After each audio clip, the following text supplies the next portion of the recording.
We're ready. Good. Thank you. Good evening and welcome to the regular meeting of North Pole City Council. Glad we all made it to the 1st of June, 2026. Madam Clerk, please call the roll. Mr. Brandt, Here. Mr. Schuster, Here. Mr. Claus, Here. Mr. Williams, Here. Ms. Rawl. Here. Mr. Skips, Here. Mayor Church. Here. Thank you, Madam Clerk. Please stand and you will say the pledge of allegiance. Pledge allegiance to the flag of the United States of America and to the republic for which it stands, one nation, under God, indivisible, with liberty and justice for all. Dear Father, as the council meeting today, may our hearts be united in love and fellowship. Tear down every barrier that divides us, fill us with spirit and unity and harmony. May our worship be reflected of our desire for a united and loving community. In your name, amen. And for the information, Councilman Waits. That moves us on to item 4, spotlight on new business. In this evening, we have Ship Elastic.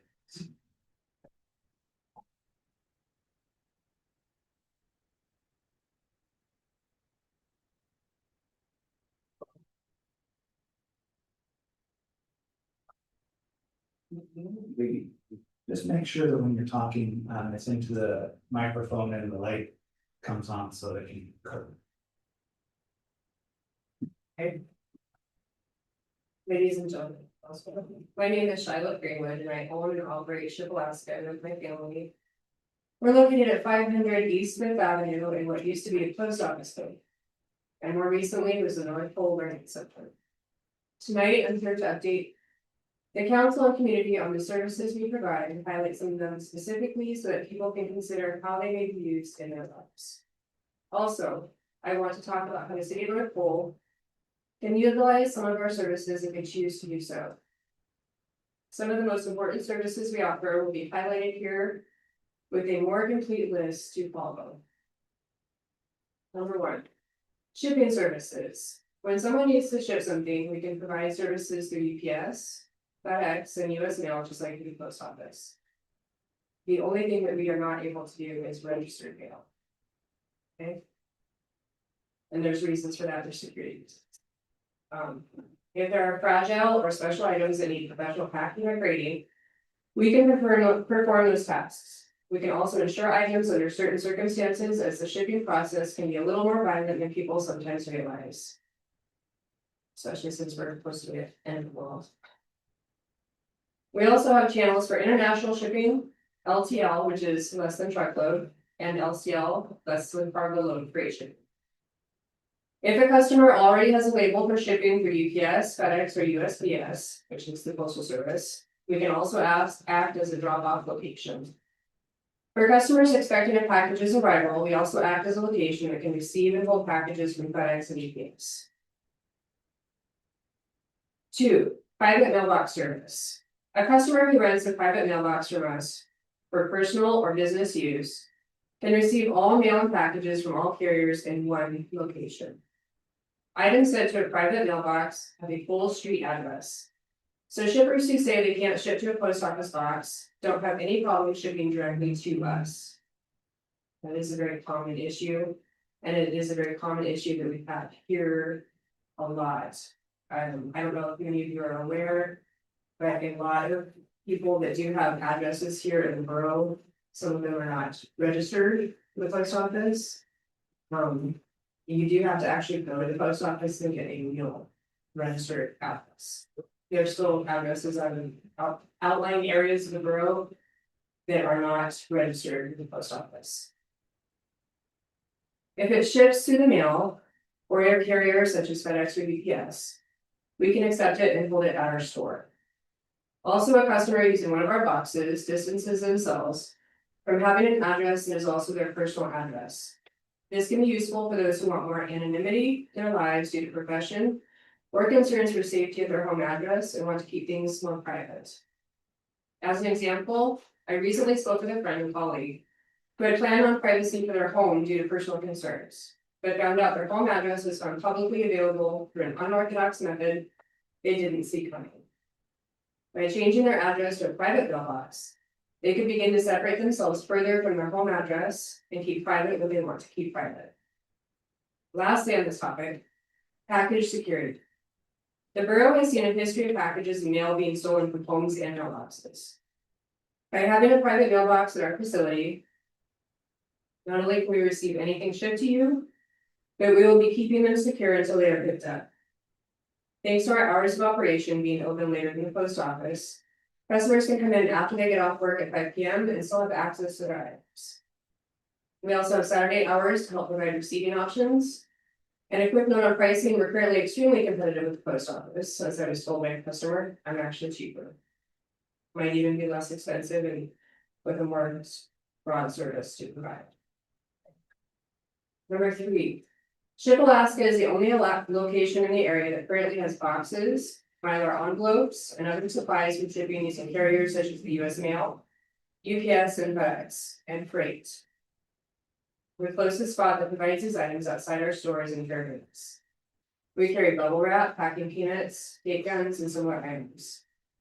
This section of the store will be expanding as we discover what customers would like to have available. We also keep specialized boxes on hand for shipping the cremated remains of your loved ones. Because as many people may not realize, and I recently found out, they require special packaging to ensure they are treated with extreme levels of dignity as they are moved through the shipping systems.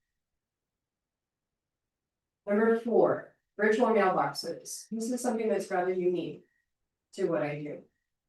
For those not familiar with virtual mailboxes, I would encourage you to look into them as an option. If you have limited time on hand in the day, you work a rotational job, which many of us here in the borough do, or you travel outside the area for periods of time when snow freeze.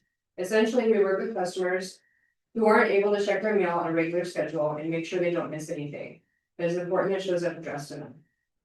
This happens through scanning important items upon customer request or even forwarding parcels, magazines, and or envelopes to customers at their request, should they want them forwarded. Junk mail can be shredded or thrown away at their request in the box holder, with daily notifications sent to them regarding what showed up for them in their location on a daily basis. A list of some of the other services provided. Notary Public, and again, I'm also cheaper than most places in the area. And with Saturday hours, we are one of the only places that does do that again. Passport photos, U-Haul rentals, and if you noticed or walk by my shop, we're extremely busy with that right now as it is PCS season. Print, scan, copy, and fax service, as well as secure shredding. Vehicle shipping nationwide. That is something that we are capable of arranging and doing. With, again, with PCSing, that is something that's quite a big service. Made to order stamps such as notary, custom designs, or verbiage that you would need to have in any form that you are doing throughout what you, any kind of work such as,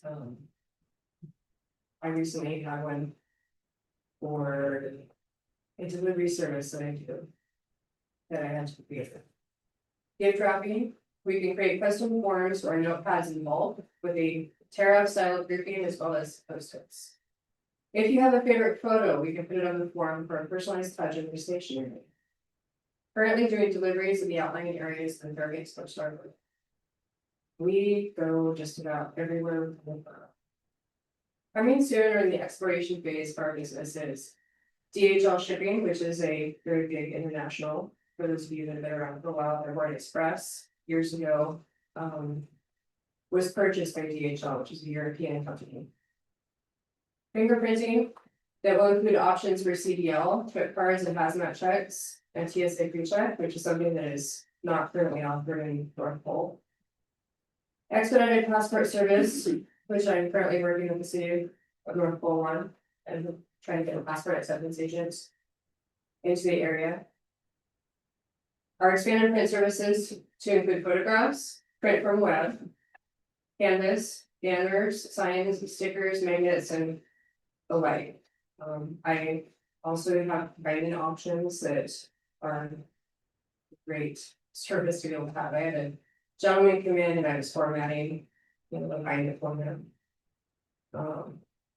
Just, it takes time. Some of those things take time, and that was a one way to be able to do that. We're exploring bringing in a printing class for books, booklets, magazines, brochures, informational packets such as those published by large companies. E-commerce fulfillment, and this is a relatively new thing for a lot of places.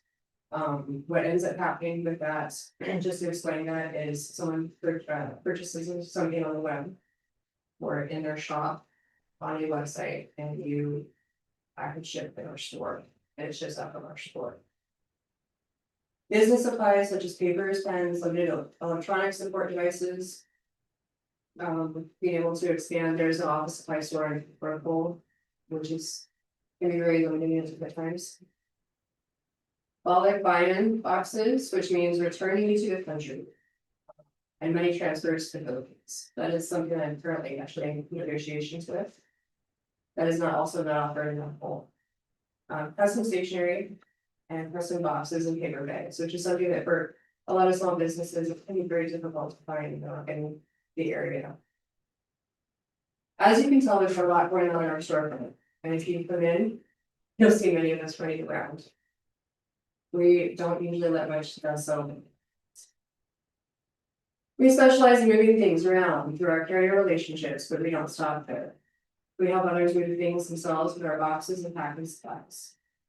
We provide quotes to help people find the best ways to move things themselves and are expanding our printing services to appeal to a very broad customer base. In July and September, I'll be attending conferences on printing and packing and learning more about the industries in both spheres. Our goal is to continue to make North Pole a more efficient and community-centered economic powerhouse, while working with the other businesses in the area to simplify and improve life for our friends and families. A note in closing, we offer discounts. Our store offers a 10% discount to first responders and military who have ID showing their status. This includes those who have separated honorably or are retired. This discount is for almost everything other than things we cannot discount, such as stamps, U-Haul, and flat rate US postal shipping.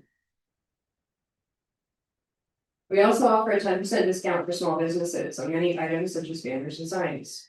But it's something that in business, I don't usually go into. Other businesses are not offering that currently. We want other small businesses to succeed as we work with them to make North Pole more of an economic center for the region. We don't have to rely on Fairbanks to be a success. We can succeed right here. I won't give up on that goal.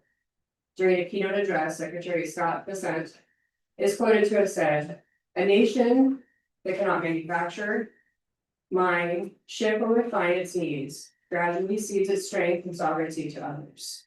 That is a dangerous dependency for any country.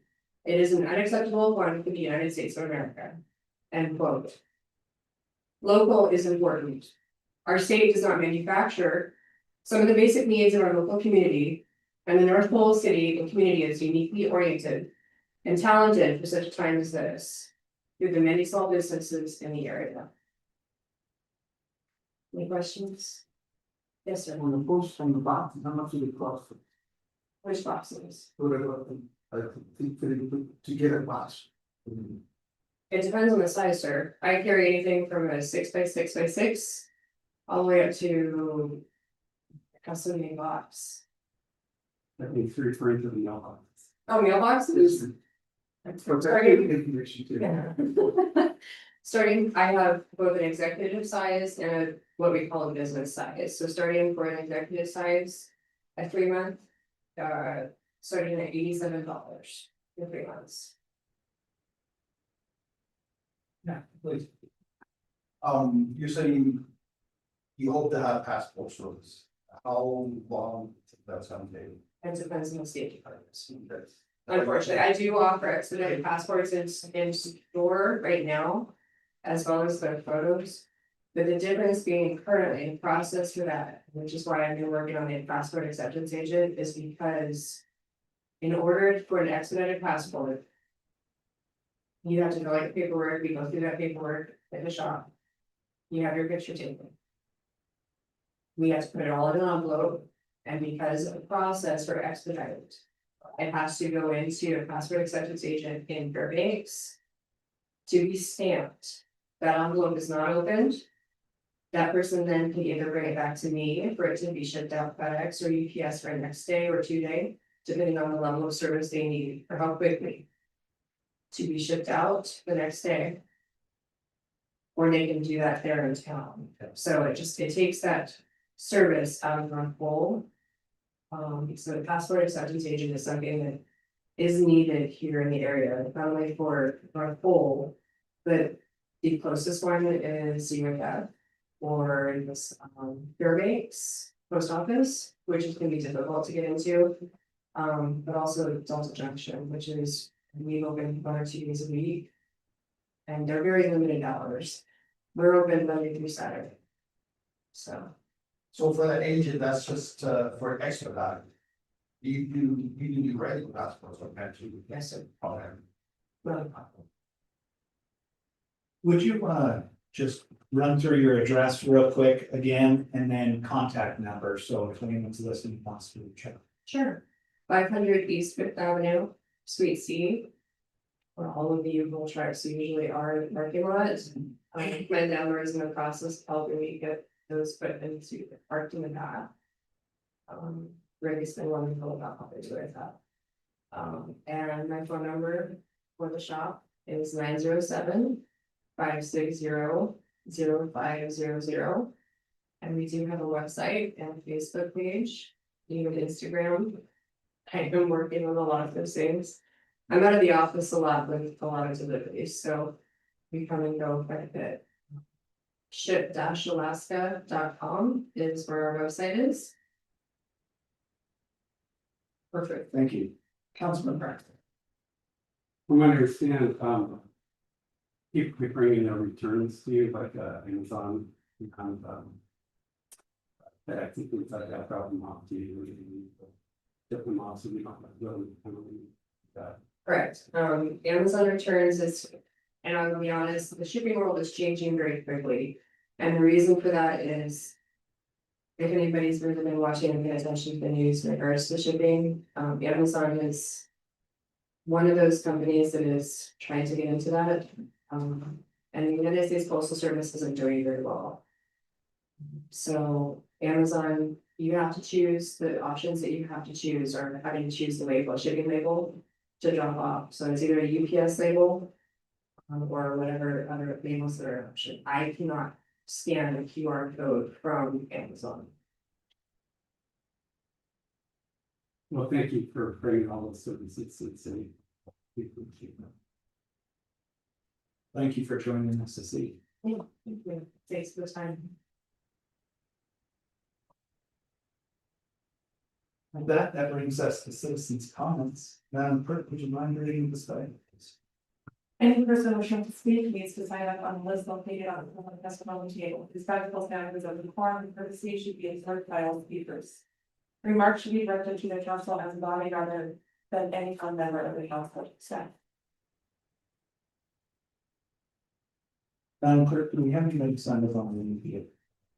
No, we have no one on the. Thank you. Anyone in the room? Mr. Rigsby. What do you do? Yeah, do I right? State your name, place of residence, please.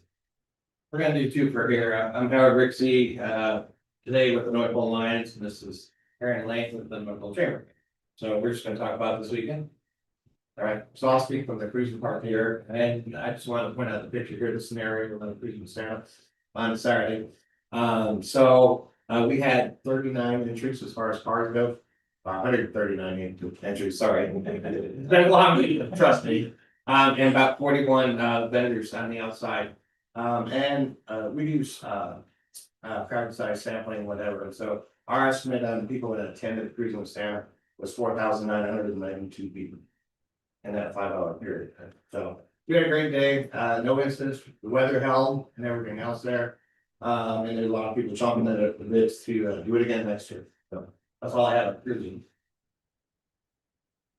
So for the North Pole Community Chamber of Commerce, we did a bazaar inside the mall and it went well.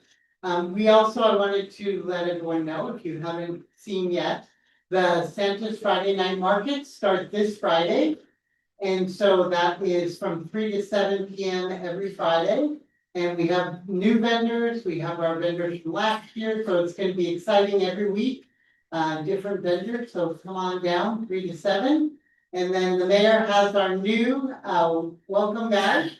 And so that's our guide that we just got last Thursday, and we'll be distributing that around to different businesses and also at the welcome center that is open 10 to 5 Monday through Saturday. And then also part of the Santa's Friday Night Market is we have a kid vendor every week, at least one kid vendor. And so come on out and support them. They usually do the best of anybody at the market, but they sell things from artwork to cards to scrunchies and everything in between. We do have some kids this year that are gonna be doing eggs and also plants.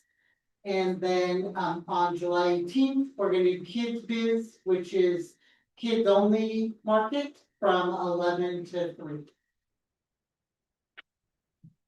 Okay, thank you. Any questions? Thank you for the wonderful event this weekend. It was a blast.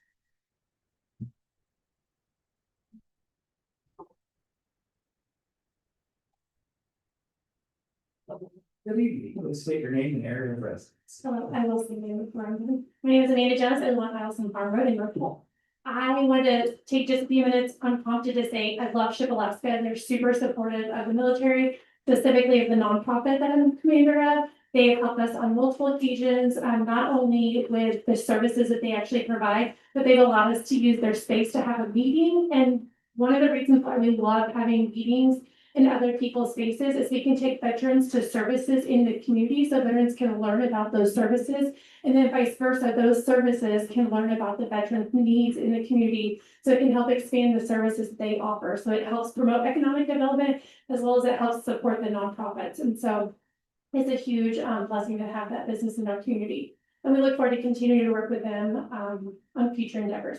Presenting with Santa was great. Thanks so much for that event. It was so nice to have some sunshine. And to see everybody out and about, running around. It was fantastic. But the real reason I'm here is I wanted to invite you all to our upcoming flag retirement ceremony. So on Sunday, 14 June, it happens to be the day before your next meeting.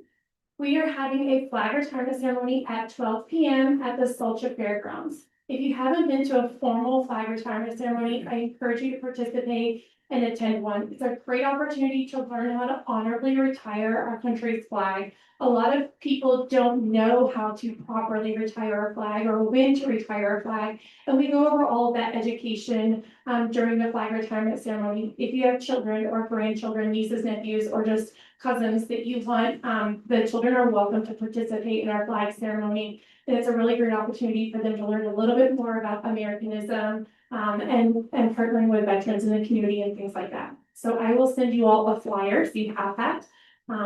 Second, it is the 250th anniversary of America, and we're all celebrating that. We're really excited. I hope you all have a brand new flag hanging from your home or nearby. If you don't have a home, if you live in an apartment, you're not able to put a flag out.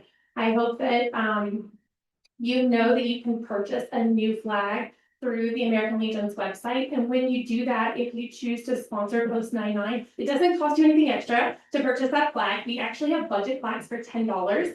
But our post actually receives a small donation from those purchases. So when you purchase from Amazon, which likely didn't have that flag made in the USA, nothing against Amazon, they're great. I shop there a lot. The flag purchase you make on Amazon, although it'll come to you quickly, it's probably not made in America, and it's certainly not helping local veterans specifically. So I would just encourage you all to please consider purchasing a new flag from our website.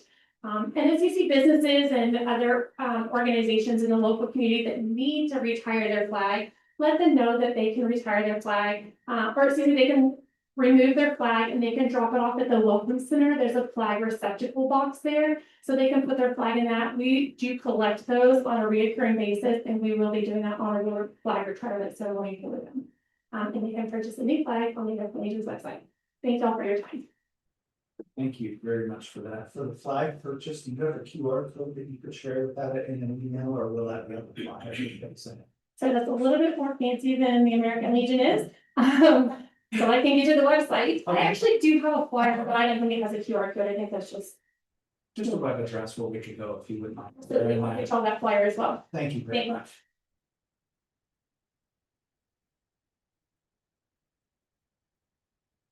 Thank you for all of the American Legion Post 99 does for our community. I know that you guys had a very busy last week. I want to say thank you for that. Yes, sir. Thank you.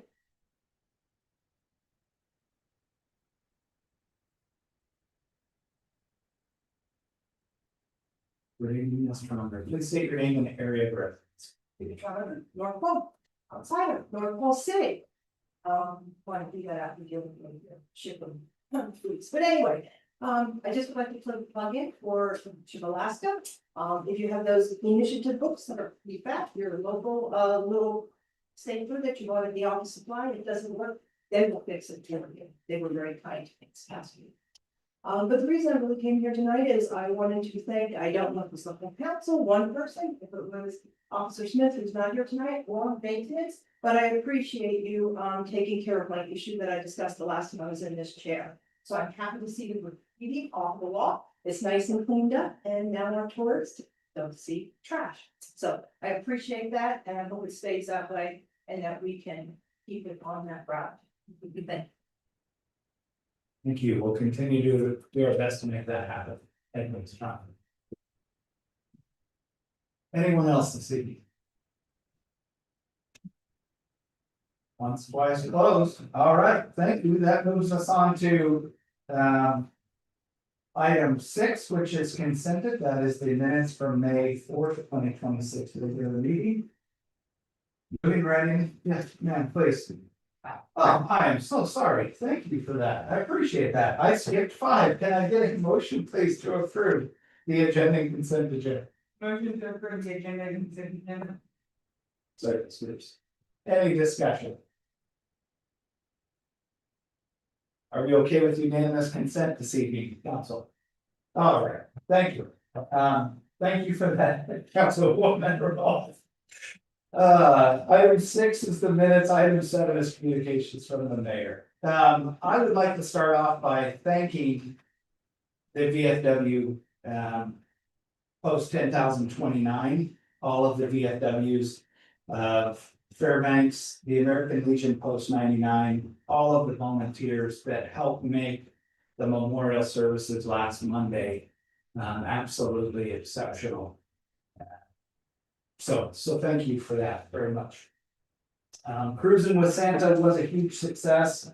I would like to thank all of those volunteers, including the North Pole Chamber, the North Pole Lions Clubs, and everyone else who helped make that happen. It's a great community event, and we appreciate that being held there in North Pole. Couple things for your calendars this evening. Long term, we have the air show, the 1st and 2nd out at Eielson. But this Thursday evening, June 4th, I don't know if you received a notice in the mail similar to this about the PFAS and water quality open house that's going to happen June 4th. That's Thursday evening at Hotel North Pole between 4 and 7 p.m. June 5th at 2271 Badger Road. It's a little bit outside the city, across from the old H&H pit on Badger Road. It's 2271 Badger Road at 9 a.m. They are doing a cleanup, a borough-wide cleanup of the old trailer park, the old Ford trailer park halfway down Badger Road. They'll be hauling off the junk and they need volunteers. A big shout out and thanks to Fairbanks North Star Borough for trying to make our community better, and to Golden Heart Waste Management, who has donated quite a bit to make this happen. They are in need of volunteers at 9 a.m. So if you want to show up, just bring long sleeve shirt, Closed-toed shoes, they have some gloves, but if you wanna bring your own gloves, that would be great, and wanna thank everyone for helping make our community much cleaner. Saturday, June 6th at 10 AM. Is the 40th anniversary of the 168th wing out at Allison. It's a pretty big day. They have a lot of different things going on, from a 5K run at 07:30 to the welcome ceremony at 10 AM. You can tour a KC 135. They'll do squadron tours. They'll even serve you a lunch. So that's Saturday the 6th. And then, shoot, I had one more thing here. Oh, the open house for the Air Force's air installation compatible zone. The AICUZ study is happening June 11th at 4 to 6 at Hotel Nicole. They're gonna have an open house, talk about the noise pollution that the jets bring, where they're gonna fly off land, how they do their study.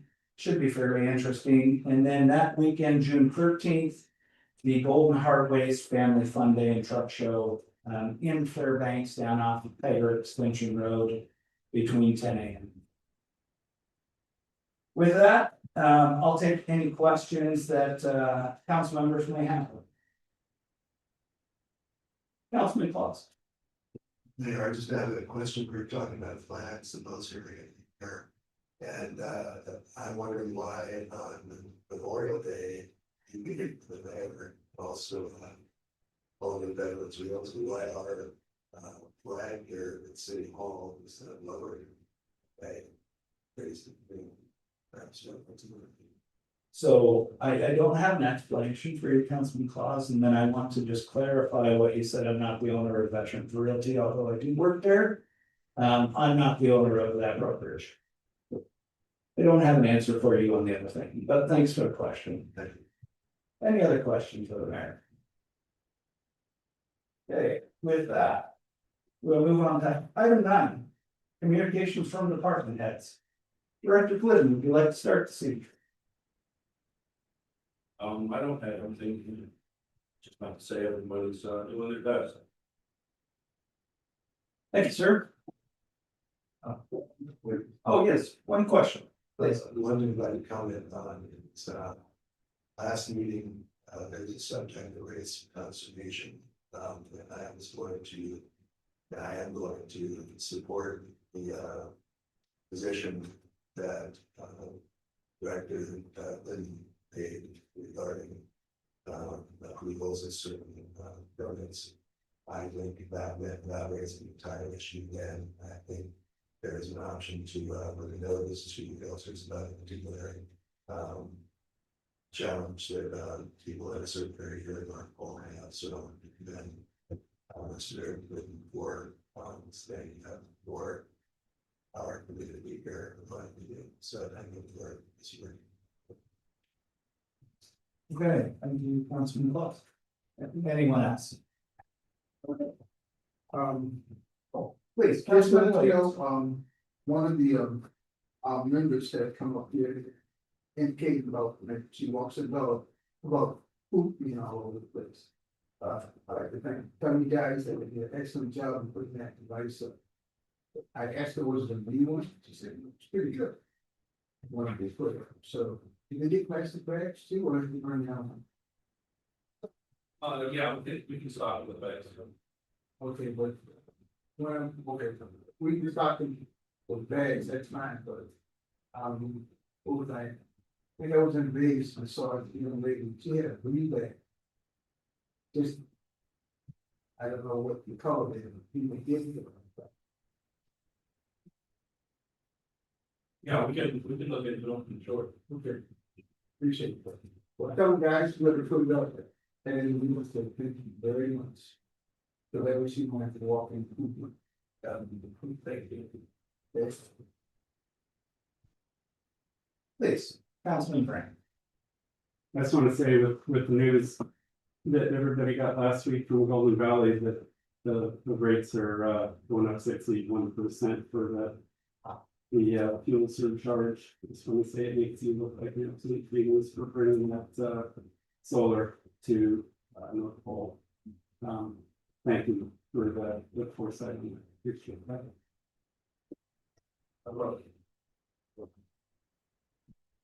Any other questions or accolades this evening? Please, Councilman Claus. Their accolades, particularly compliment, is and doing extraordinarily well with quite a variety of responsibilities. Thank you. Right. Mr. Harlow. We've updated the work that I was on our financial policies and then working on the audit, should be getting the draft of variance use for early 2012. Any questions? Okay, Madam Clerk. The clerk's department's busy right now and unless some big shoes to fill. We've got United filing this month and that's June 15th through the 29th. And we began open enrollment for employee benefits today and that'll run to the 22nd through the 22nd. That was launching a new in-house process this year. There was a couple of hiccups, but things are going well. Thank you. Any questions? I got one. Councilman Williams. Maggie, you know that you work for the council, right? Yes. Okay. Just make sure that everybody gives you status. That's. Okay. That reminds me, I have a question, maybe probably mentioned this on the city clerk. As the acting city clerk appellation coming to pass, is actually a room, you know, so that if you decide that with that quality. Okay. Thank you, Councilman Clausen. Moving on, borough representative. Do we have a borough representative? Yes, or I guess sort of. I am the borough representative. There has not been another borough meeting since our last meeting. They had their 2 meetings back to back that occurred for our last meeting. Next Thursday. Okay, thank you for that. With that pushes us on to ongoing projects, which we have none. 11A, unfinished business. Can I get a motion for that ordinance? Motion to approve ordinance 2026-08, proposed and proposed ordinance they get back. So it's good. Okay, we get a staff report. We covered this pretty well at the first reading, the last meeting. It's just 2 vacant lots that the city repossessed or foreclosed on, speaking about 6.5 years ago, 6 years ago. The council passed an ordinance to sell the properties that seemed to just fall through the cracks because of COVID. So here we are 6 years later. Like it was sold again. Thank you, Councilman Brandt. That brings us to a call for public testimony. Is there anybody signed up online or in the room who'd like to give a testimony on this? Everybody sign up online. Thank you. Anybody in the room? Okay, with that, we'll close that. Brings us to council discussion.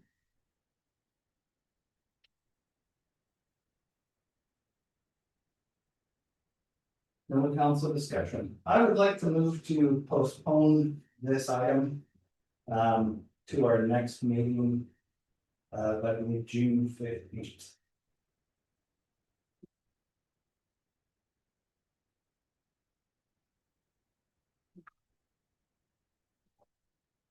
My very own motion fails due to lack of a second. Any further discussion on this? Clerk, please call the roll.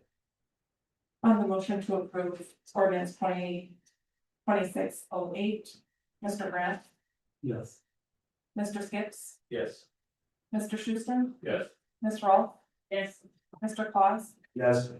Mr. Williams, Yes. Mayor Church. No. Would anyone like to change their vote? That passes 6-0 or 6-1. Thank you. That brings us on to our next action item. 11B, can I get a motion, please? Motion to approve ordinance 2026-09, proposal disposal ordinance 2679, offer. I'll second. So moved in second. Can I get a second on this, please? I think it's the last ordinance. This one is a vacant home in this right, so it's separate ordinance. Located at 2679 Montclair Avenue.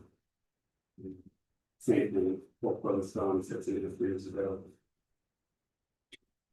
It's vacant property that we like to put back into the capital.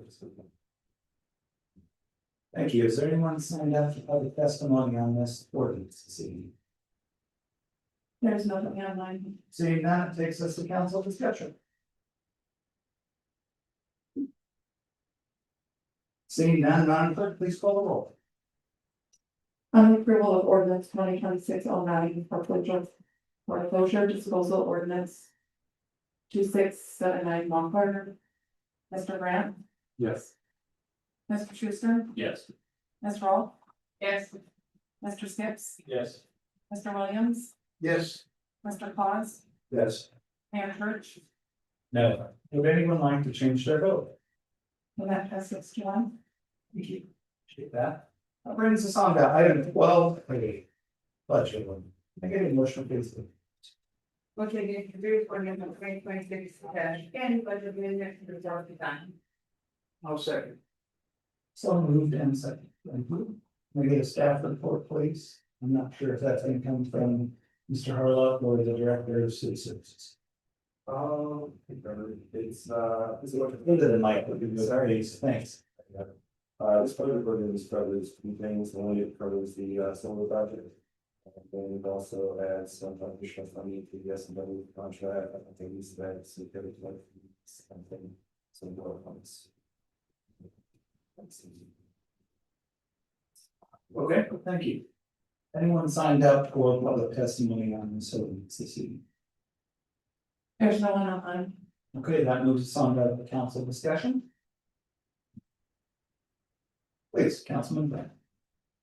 Can you explain the $1,000 increase to the fire police? If that flows?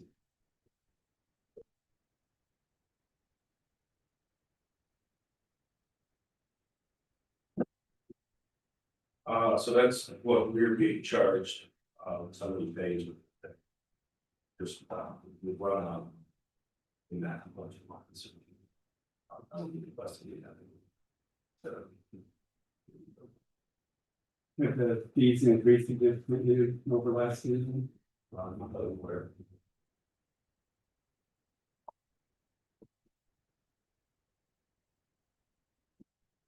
Further discussion or questions?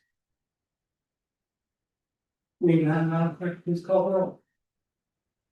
On the motion to introduce ordinance 2026-10, budget amendment for the fourth time.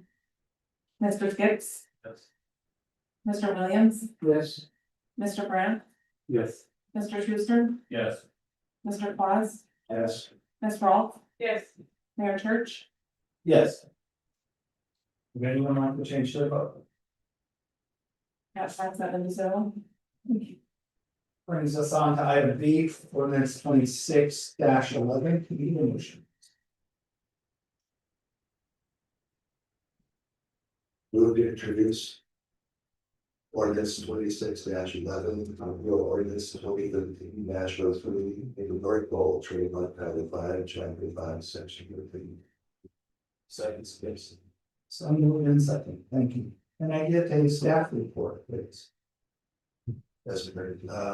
Regarding this particular ordinance, it's been around for quite a while. It's hardly really used, and it has been used. It's been kind of a nightmare for the chief financial officer and the city clerk at the time, especially for this first put into our code. So I'm asking to repeal. It's very confusing. Excuse me. And since there hasn't been much interest, in fact, when we brought this up initially, said if you hadn't been trained in it, we were talking about straight planning title. I think it's best to feel entirely that somebody wants to introduce or introduce to an ordinance regarding the trademark rule of the city of Oklahoma, right now, it's an ordinance 326, and look what they review. So, David, like, well, Alaska, I would like to see either a new ordinance introduced completely separate from the old one that we're repealing, I hope. And, I'd like to see our trademark, anyone storage it, to, Thank you for that staff report. Appreciate that. That brings us to a call for public testimony on this item. Is there anybody signed up or anybody in the room? There's no one else. Thank you, Madam Clerk. Please state your name and place of residence.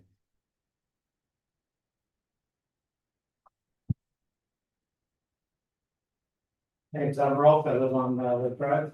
I think this is a horrible mistake. I don't think, I think there is probably work that needs to be done, but repealing this because the mayor can't do his job is a disservice to the city of North Pole.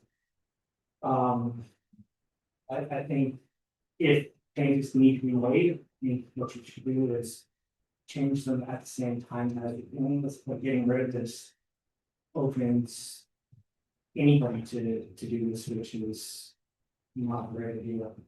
I think something like this should be taken out of the mayor's hands, because he can't do it. And given to the North Pole Economic Development Committee.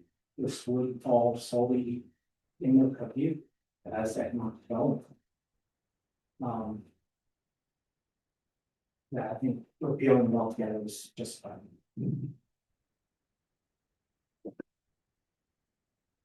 Thank you, Mr. Rob. Yes, please, Councilman Claus. Thank you, question for Mr. Wall. So, in addition to the economic development, the North Pole, like every other, entities such as North Pole, Congress or in Alaska, and what other entities that may be able to take out this particular tax. In my opinion, it shouldn't go to a business owner. It should be given to, it should remain in the city, as I mean, it's made in my goal. That's what we do, it's economic development. It should not go, we should not encourage a private citizen or a private business to take this on, because it's up to them to decide who gets it and who doesn't, and who can use it and why they can use it. And if I don't like to use it, I'm not gonna be able to do type of thing. It should be an organization, a government. I don't believe in big government, but something like this makes sense about. So the follow-up, one, the way of doing that, the licensing, the trademark rights for a period of time, example to nonprofit organization. One. I mean, that one's a tricky one. I think giving it to the city committee makes the most sense. And anybody who, they already meet once a month as it is, for the most part, as long as they can be informed, but for the most part, they are pretty consistent. They're more consistent than any other committee that we have, so I think it would give a good option to them. And would they have staff instead of things like charging people who might want to use the trademark or letting the revenue for operation like that? That would probably stay within the city, but the committee would be able to do the application review, all the other stuff. But as far as the financial part of it, I mean, city got it. Thank you for joining us. Thank you. Anyone else wish to give public testimony?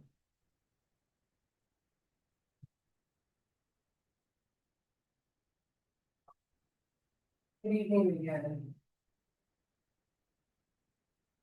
Say your name, place of residence. Shiloh Greenwood. Thank you. My place of residence is Salsha.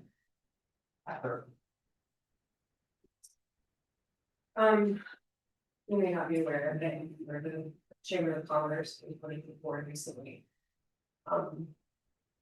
I recently brought this to the city's attention And. As previously stated, I don't believe that. This should be left for the city. And the reason for that is, I've been trying since August of last year, I started a lease with business. To move this forward. I couldn't get anywhere. I couldn't get anywhere with the city. I couldn't get anywhere at all. As stated, the last meeting was a unfortunate answer of to move forward with it. And finding the forest again removed for the city, there's no more fees. They're no longer available. There's nothing. It's a $25 fee. To transfer the trademark. I believe that. The trademark should move to a 501(c)(3), the full community chamber of commerce. And the reason for that is because the chamber is. There to move commerce forward. We ended up helping to put on and volunteer consistently. We're here to bring commerce to the city and to the area, to the greater North Pole area. We have the capacity and the ability to move that forward. We have a staff and a welcome center, a place for people to come to bring forward a form. We have the ability to already see how this would go. Maine, Alaska, I'll bring that up. Maine, Alaska is a state-run program. Yes, I understand the desire for it to be seen as a city, but there's no consistency, unfortunately. And nothing gets moved forward. We meet at least twice a month. It's currently twice a month. But I will be honest, we've met every week this month. I have already had a proposal moved forward with the chamber. To be able to take it on. To move it forward for a fee for chamber members. For 20, I believe it was roughly $25 a year, and for a annual fee for 35 for non-members of the chamber, so it would not be something that would be left in a citizen's hands. It would be moved forward for a nonprofit. It would be set to a board. It would have rules set out. It would not be something that would be limited to at least 51% made in whole and we already are running programs for children, for business, for children in business, to be able to move commerce forward. We are consistent in that throughout the summer, and there is necessity for that. I understand where the heart of this was, but it needs to be moved forward, have a chance to move forward somewhere else. Somewhere that it's going to be able to be consistent and to stay. The chamber has been around for a long time. And they do get things done, as you can see this last weekend with Raising the Santa and the bazaar. It is not something I could even send you guys this proposal with the council, so you guys can see this. It is not something that I'm seeking for myself, for my business, but it's something that I'd like to be able to use in my business. It takes roughly 5 to 10 business days for it to be transferred to the state. And the state of Alaska usually gets things done. We move it forward and over with. And after that, I've already proposed to the chamber that we would be able to get that done naturally as well. That is something that the entire area would be able to follow through. So I'm not seeking it for myself or for my just my business. I'm seeking it for the chamber and for the greater. I make it's laughable to me, but for the greater good of North Pole area. And that's what's seen as, it's not just a business, it's the chamber has the ability to. It's not. It's not something, as he said, one person should come. It's something that it should be available. Thank you. Please, Councilman Bryan. So we've had a lot of talks about this between you and your family, like, the frustration you must be going through, from what I understand, for the last 10 months, we've been trying to get answers from the mayor about this, and says emails not in balance. And you've been pretty persistent in about and the city has not been able to help this already. Correct. We've sent emails, we've made phone calls, we've been in person, it's not moved forward at all. And as you can see from the last city council meeting, it was. I do not feel favorable this way. Yeah, I want to apologize on behalf of the city. We shouldn't just tell you, I don't know anything about it. Too bad. I think you're right, it's much better to the chambers, and so you actually talk to the board and you're on the board. You feedback from them about whether or not the people need to take this on. The entire board is acceptable. Would you mind sending that proposal to the entire council so they can look at it? I can do that, I would be noticed to, all readings.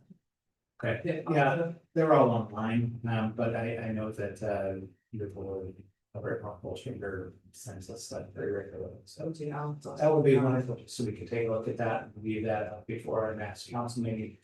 Because this is an ordinance to repeal, we'll have to go to 2 meetings, so we will be discussing this at our next meeting as well.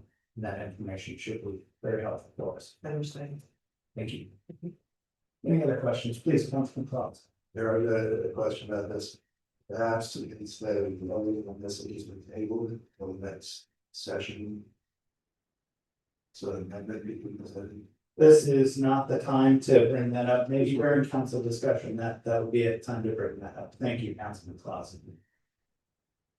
Any other questions? Thank you.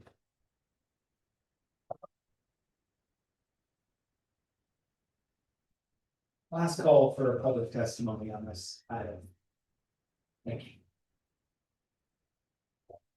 State your name and area of residence. You remember from North Pole again, and once again, as I stated earlier, I do not live in city limits. But I have lived in North Pole since '88, so I've been around North Pole. I remember when this trademark came out, it was a big deal. People were all excited about it. I knew nothing about you guys wanting to repeal this until just a few days ago.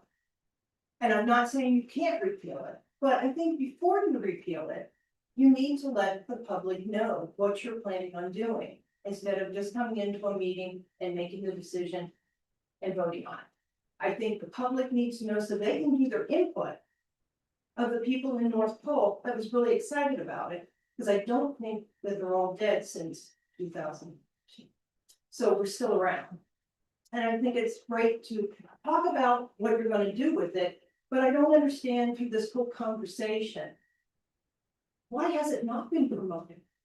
Why has it not been promoted? North Pole, you guys are sitting literally on a Christmas box.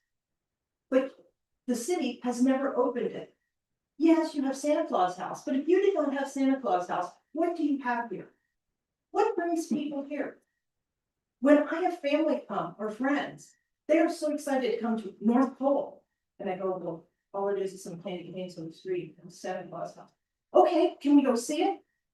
They want to see what's here because they hear about North Pole, Alaska.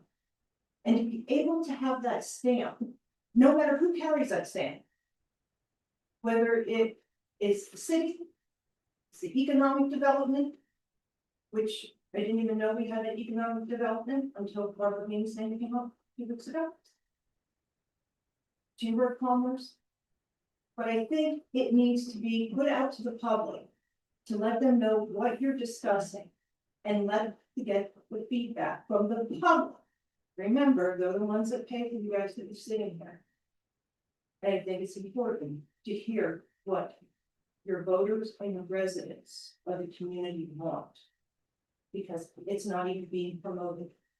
It used to be, I used to hear about it, you'd go to events and you would see made in North Pole. You don't see that anymore. To me, it's because it's not being promoted.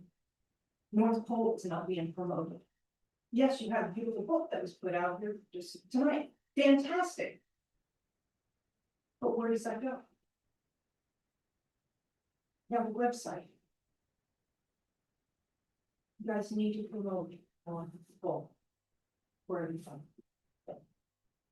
Thank you, Mr. Member. Councilman Close. Thank you. I was on council that time, we were trying to promote it with that win, and the reason it didn't get traction, we had about half a dozen or so entities that wanted to use the trademark back then. And all fell apart because the city, she or didn't rise to the occasion. It was a nightmare for the CFO and for the city clerk. It was a problem. So that's why we wanted it. And you listen to me like Julie on the rights, and I'm going to the other license rights to use it and just because it was too old for this to make observation, but it's a question. So I know I'm supposed to posit this, it's a question, so saying what you said.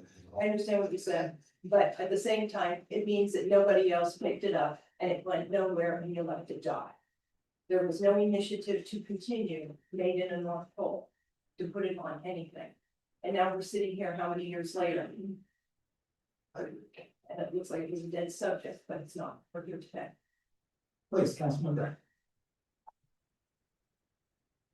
So you agree that the main North Pole trademark should be used? I do. I think it's Yeah. fantastic idea. And you understand that the city is not promoting it, knows when people call and want to use it, the city knows nothing about it. Well, maybe they need to learn. Do you think this would be better in hands of the Chamber of Commerce whose job it is the law business anyway? Well, that's what I said in the beginning of this, that it needs to be, my whole point is, I don't want it just to die. I don't want it to go away. I don't want it to go to somewhere and it gets shoved in a box, piece of paper. And we don't ever hear about it again. Wherever it goes. I agree, I don't think it should go into a one person's hands or one business hands, but I think an entity, whether it's the Chamber of Commerce, whether it is a commission off of the city here at the council, or the economic development, or whatever. I think that would be a positive move. I'm just asking that you don't let it die, that you make this appeal. And it goes down there and we never hear about it again. I want to see it used again. I want it to be positive enough.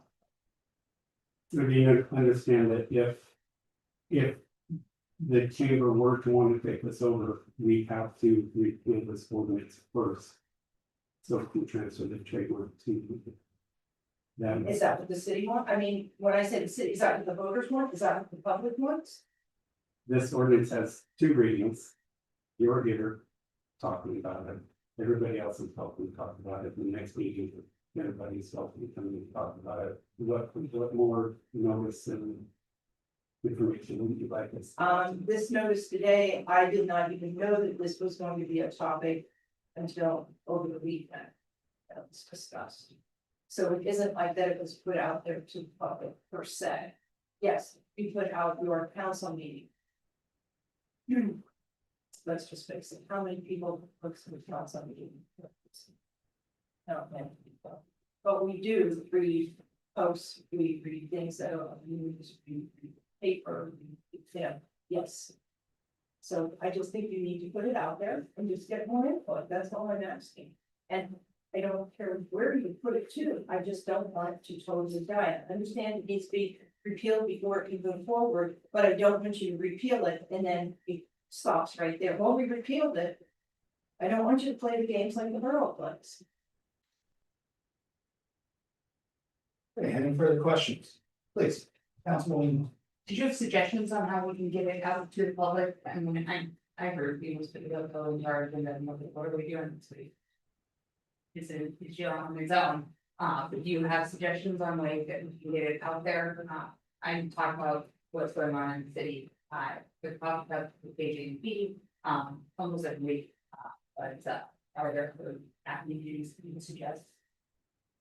Following the news people, like doing interviews, so that you be on the news. I know that our news is not the prettiest news, and I know it all comes out of angry, but you can call and you can get it by, you know, we have Must Be Alaska, and it's the Watchman, you have Landmine, you have other posting people that put it on there. You know, letter to the editor. You know, get out the end perspective that's in the newspaper. Some people, if they're in the newspaper, some people get it online. Some way that you can get this moving around so it can be passed on and shared. And I know not everybody has social media either, but some way that it can be talked about and moved on. 'Cause I know that KJMP does have that. I live almost next door to it and I cannot get it on radio and podcast. So. Any other questions? Thank you for your testimony this evening. Anyone else in the room or online who would like to give testimony on this item? Seeing none, that brings us to council discussion. Please, Councilman Bray. So this ordinance has been on the books since 2013.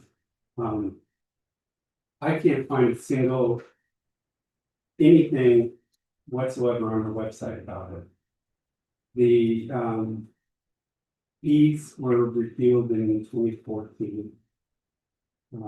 There is the ordinance talks about all kinds of applications and permits that are needed. There are no applications or permits on our website. That's why I got our former clerk look everywhere for information on this. She could not find any. I had an intern clerk on the invite, but there's absolutely nothing there about it. We have a business owner that is very excited to use it. And for the last 10 months has not been able to get any information about it whatsoever from the city.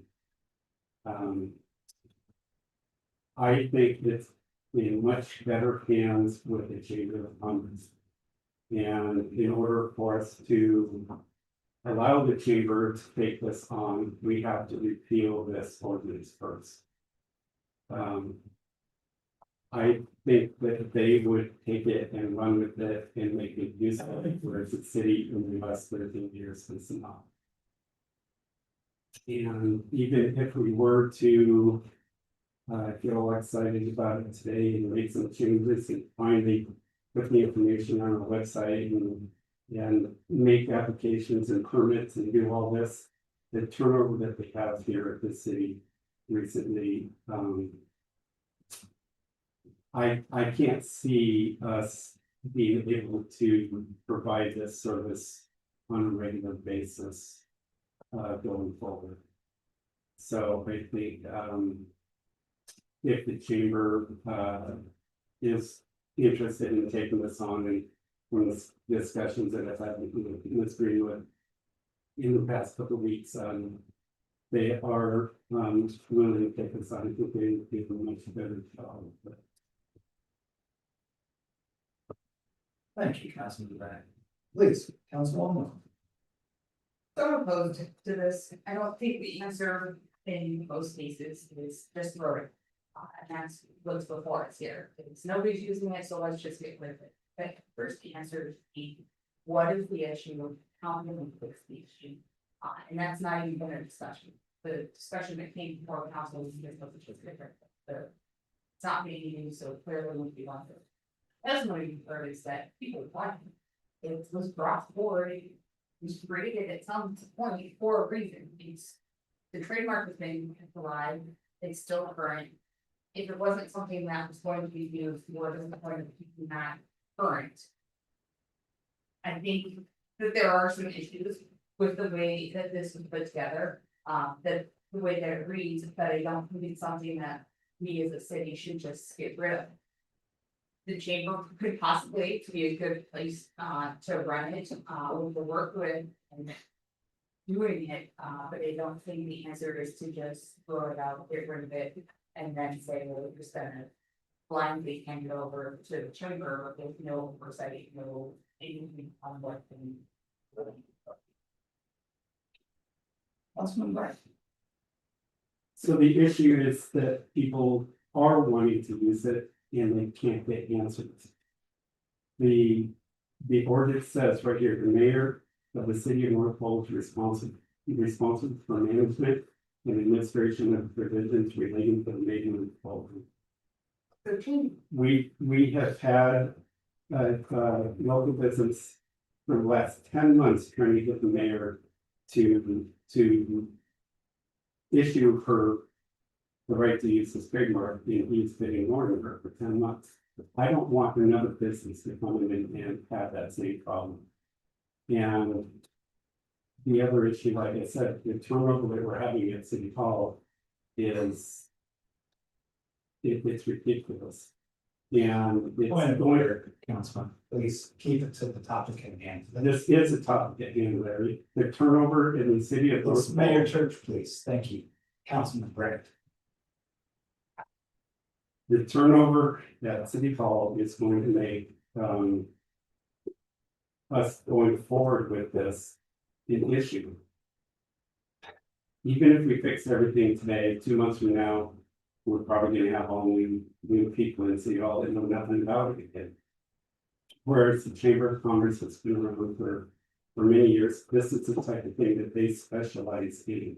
They will market it to their members and they will get the word out about it that where we have not for the last 15. I just think it's much better in the hands of an organization like that. Our economic development committee is more worried about trails and rivers than they are about actual businesses in this town. I don't think that that's the place for it. So I just think that the best thing to do for the businesses in Norfolk want to use this is to take it out of the hands of the city and give it to the chamber. Thank you, Councilman Brett. Councilman Schuster. I see both sides here and I think what Councilman Rolfe is trying to say makes sense, but I just don't foresee anybody inside the city doing this.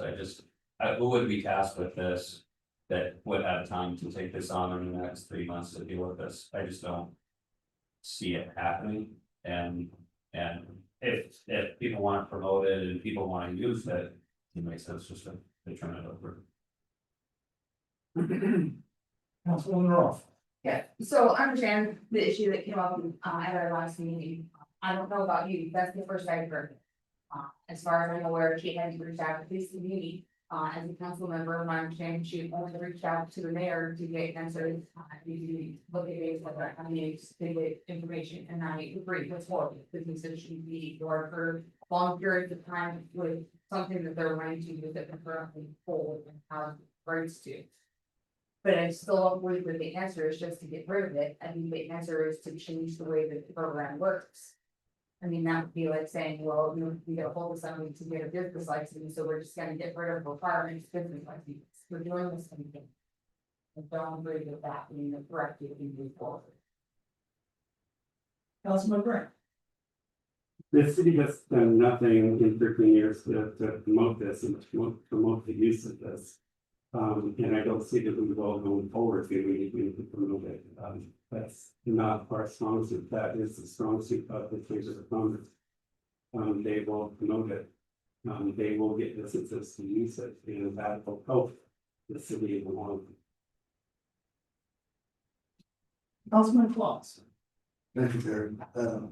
I for one would like to see this particular ordinance repealed and a brand new ordinance be introduced in the city that licenses our trademark, which the city owns and has owned for a while, to entities such as the North Free Chamber of Commerce to administer it appropriately, and the city gives input into how the chamber might operate that particular program. But I think, as Councilman Brad Nelson said, I don't think the city internally has the person power or necessarily interest in pushing this particular program forward. So I'd like to have this particular ordinance repealed and then a brand new ordinance that is centered around the trademark and the license to the chamber or some other entity move forward with that for the entire city and the surrounding area. Certainly, purple. Thank you, Councilman Lewis. Any further discussion? All right, I'd like to give my 2 cents since I've been driven over the bus all over this thing. I'm gonna support the repeal. I'm gonna support the repeal because I believe that the North Pole Chamber of Commerce can do it better than the city. I believe that their mission statement sets perfectly with the North Pole trademark. And I think it makes a lot of sense to separate the city entity where we should be focused on the red line around the city and think about everything else around, where the North Pole Chamber of Commerce does the entire North Pole area. They are business drivers in our economy. And in this instance, I disagree with some of the testimony here this evening. I believe the North Pole Chamber of Commerce is the perfect spot to drive our businesses to the Made in North Pole, Alaska brand. With that, Madam Clerk, please call the roll. On the motion to introduce ordinance 2026-11, repeal ordinance 2013-03, made in North Pole trademark, Title 5, Chapter 5, Section 13. Mr. Williams. I would say, no. Ms. Roll. No. Mr. Claus. Yes. Mr. Grant. Yes. Mr. Schuster. Yes. Mr. Skips. Yes. Mayor Church. Yes. Would anyone like to change their vote? That passed 5-2. All right, thank you, Madam Clerk. That brings us on to item C, request to council, city manager form of government. May I get a motion to suspend the rules for a 5-minute break? All in favor? Aye. 5 minutes, folks. I think I'm gonna get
Right, you're good.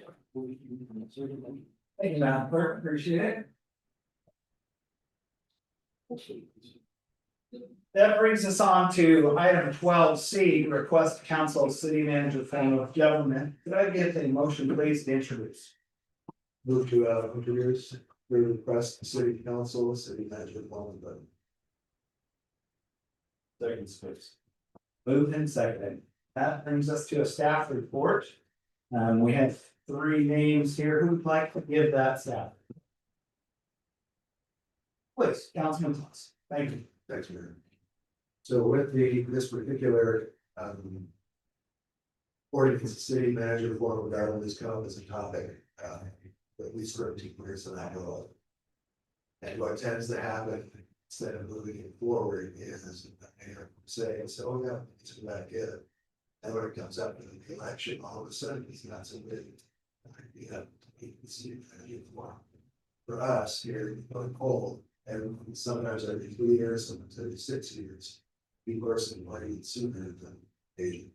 A new mayor will come in, they will tend to develop, and they have a learning curve. They're going to have to learn the learning curve a couple of times. Every year has that, so every 3 years, we go through this major while having people come up to speed with what the very experienced department heads and qualified department heads have been sort of managing this system here. Turned out that the mayor comes in and says, oh, we should do this, that, everything. And instead of relying on the department heads, we just start going up with these things. And in my opinion, having the city manager form of government, we don't have that. Joe to our system every 3 years. The city manager and the city council getting higher and fired and not too much trouble. With the mayor, if the mayor isn't performing up to speed, a recall is an option, and there are a couple of other options, but that's all pretty expensive. So even though a city manager is a bit more expensive these days, it's less expensive than spending a lot of money in legal fees to correct issues that certain mayors have had for years and cost the city a fair amount of money. And I would like to see the money better spent in the seasoned city manager, where he or she's working with the daily operations and this having this consistency with the great writing, all the other stuff that the department heads probably have the prospect of new mayor coming in, perhaps being not rising to the occasion quickly enough and having these learning expenses for the city to deal with something about certifies from ability to deal with certain issues on storage. So my opinion, I thought the city manager form of government. And if we go to that, we won't be alone. There are other governments here in the state of Alaska, where you know, catch again, we'll hear about Louise, Kenai, Alaska, and others that have city manager forms of government. Thank you, Councilman Claus. Appreciate that. That brings us to a call for public testimony. Is there anybody signed up or online who would like to give public testimony to this option? Mr. Claus had more to say than I'm on. Oh, I'm sorry, Councilman Claus. Please continue. If you keep it to the top of your hand, please. Well, the topic at hand is this city has lost 2 department heads recently, and 3, it's been broken to the 3rd. That's 3 out of 4, plus the city clerk. So, that's a pretty bad situation for our city to go through. Point of order, Councilman Claus. It's a staff report, not an opinion on what's happening at the city. If you would like to give council comments, if you'll wait until we get to council discussion, that would be great. Thank you. I was sticking to the facts, Mayor, but as far as the city manager supporting, I did for a city manager, not my place, but having a city manager form of government here in the city for a whole. And I think a lot of people would agree with me, so I'm interested in the discussion. Thank you. Thank you, Councilman Clausen. That brings us to a call for public testimony. Is there anybody signed up online or in the room who would like to give testimony on this item? There's no one online. Okay, for that one, clerk, please say your name and area of residence. Name's Rolf, I live in Lake Drive. I don't know much about the manager and city, I know mayor, Grant City, that's what I've always been at that, so. I think if this is something the city wants and council wants to move forward with, some education to the citizens might be in order to explain this, benefits and pros and cons of probably both sides. So that the citizens can come and testify and make that educated decisions. But I'd be curious to learn more about it to see what we do. Were you aware that, perhaps I didn't explain it earlier, what we're asking for, I'm asking for today is that the council approve us asking our attorney to draw something for city manager, form of government. It's not open having a city manager or right today, one more time, soon that will access and those. That is the open process, and it goes to the vote of the public, it's not the council's that we decide having the city manager form of government, that's under the public vote. So, yeah, I mean, if it's going to the public, vote of the people, I think that's a great choice for it, I think before it gets to that point, if you choose to move forward with it, I think some education, or something would be, one of those citizens, Right. allowed to be public. Like, did you know that on our website, as far as the agenda goes, there's a memorandum from NCS, which are city attorney that explains exactly the forms of government, what they're going to do to bring up for the city, so we can proceed exploring city manager form of government. As we want to have we're going to explore and discuss in the entire meeting, so not just in the city council here, but the mayor for that matter. Yeah, no, to be honest, I didn't fully read it, but I'll go with the fact and be. I'm not sure the mayor would need to read the whole thing. It's up on the screen there, so folks can read it and check that out. Any other questions for Mr. Law? Thank you for your testimony, Casey. Good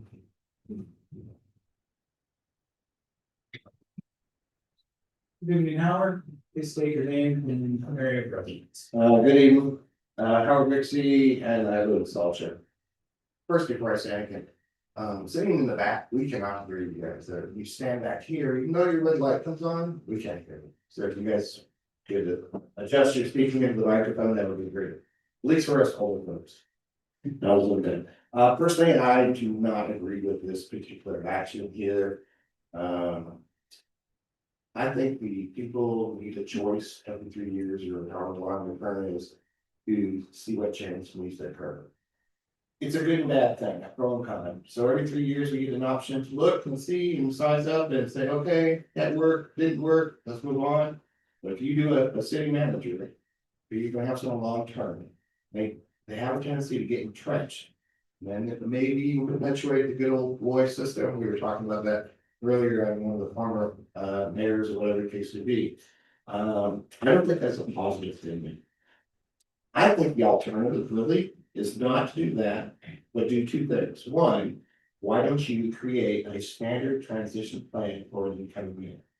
These are all the checkboxes that you need to go through in the first 60 days or whatever to become more acquainted with how the city runs and everything else. That's one. Two, I would really encourage you to make the city clerk a more robust office. Meaning more than just one or two people there. Maybe even be able to take on the trademark stuff thing. I mean, because when you look at the city code for the mayor, going back to the bus thing. I would venture to say the mayor has mentioned a lot of times in the city code. And quite frankly, he's the chief executive officer, so he's going to be responsible for everything. Is he going to do everything? The answer is no. Comes back to those departments and the department heads and everything else, but it really comes back to is the transition. And you're taking that. So my 2 points is one, don't do this. to make your city clerk office more robust, and I just feel that way, that's my opinion, so. Please, Councilman Claus. I see what you said, I understand it. People have a choice every year to elect council members to get their flavor or whatever on the city council, that's every year. Every 3 years, they have to choose a name. So there is some consistency in the voters having a say which way the city is going, is the overall direction. I understand what you said. Chambers been picking up the slack in some of the stuff the city used to do a long time ago. I remember when Bryce Ward was mayor, he did have a plan that he shared with successors and the speaker ordinance. But that was very suggestion, was actually something with it over a decade ago. And just went by the wayside. So I understand what you're saying. I would prefer the city manager. It doesn't mean you can't have a mayor as well. As city council, but let's say like mayor amongst themselves or the others. But the city manager is more of a consistent. And that's why I like having discussed. So that's why I'm introducing this to ask the attorney to draw the first step so that we can introduce it publicly and have the feedback of other speakers. If I may respond on that there. So, because we're concerned about money, I've heard that a number of times in this city council here. So we're going to spend money on an attorney to draft a plan that we can then in turn educate the public as to what's being proposed. Why not sit there and take a little bit of time here and educate the public on what's being proposed? And then if you get the sense that, hey, this is going to turn out positive here, then invest the money on the attorney developing the plan. I know it sounds a little bit ridiculous there, but it can be done. Educate the public on the whole context of it first before you get into the those details. Were you aware, it's a positive question, were you aware that is part of this review process, whole to educate the public, which this is just the first thing that the city attorney would look at. It's also in our code allowed to be a city charter allows us to have a city form of government. I'm sorry, didn't mean to. That's very good. No, I'm aware of what's in the city code there in your charter and in that regard there. But based on what I see, I believe you're asking for him to develop a in-depth explanation of how the city manager concept would work. So that's not just an hour's worth of work there. I'm sure it's going to be several hours of work on that part to produce the product. So, which probably has been translated into a couple $1,000s, if not more, to do that. Whereas I think there might be a simpler way to at least go through the preliminary education thing. Going back to what we was mentioned earlier, that is getting the public to be aware of even the concept of it being contemplated, if you would, before we go down that rabbit hole. Does that make sense? It makes sense, but did you read the I read all of it. That's what it makes sense. It makes sense, and I still haven't changed my mind.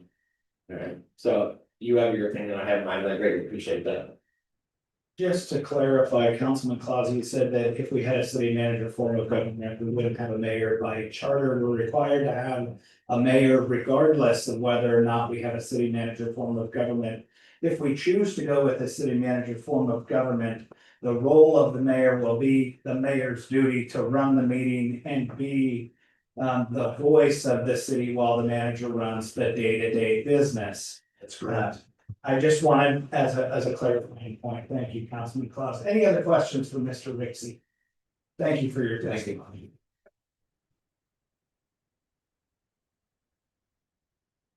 Karen Lane, and this is my personal opinion, not related to the chamber. So I was a city council member for many years, and we have been there, we have done that. And I can tell you that if you look at all those cities that you mentioned, they've all had issues with that. And when we look at that, that person most likely is not from Alaska. Most likely they're coming from somewhere else for this big job, and they stay for a little while and then they leave. And you can look at the issues that they had in Palmer, issues they've had in Kenai. It's not a good idea. And you're right, the mayor, there's still a mayor, they go and do the public relations and that sort of stuff. But it's not a good idea. I think you're gonna be wasting money and it's not gonna work. Thank you. Any questions? Councilman Kloss, questions, please. Thank you. So did you realize it's the council that would elect or not, would hire the city manager? That's what they did that in Palmer too, and look at all the issues in court cases they have going on. Perhaps, or is it possible that our city council might decide to take something from the last minute instead of the outside? Still on the question. Councilman Brett. Are you aware of all the issues in court cases that we've got going on right now with the mayor form? I do not. Exactly. Okay, thank you for that. Thank you. Anyone else this evening like to give public testimony? That brings us to council discussion.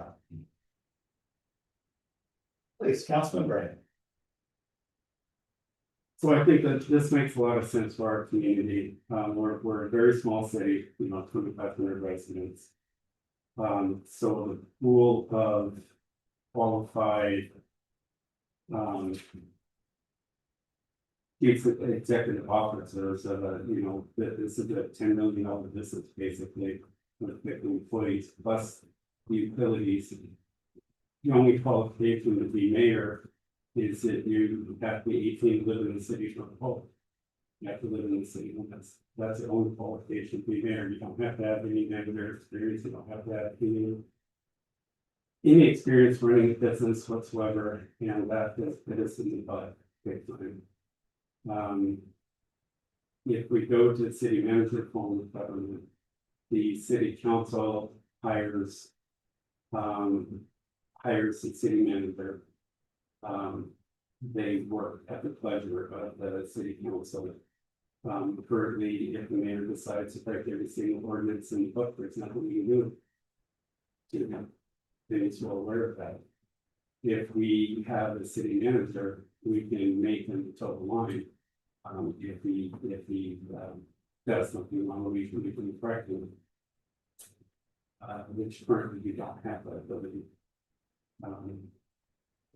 I think with, like I said, with the pool of potential chief executive officers that we have in this small city, it just makes more sense to reach out and try to find somebody that has more experience, maybe somebody with experience in grant writing or something like that, which we're sort of lacking in the city.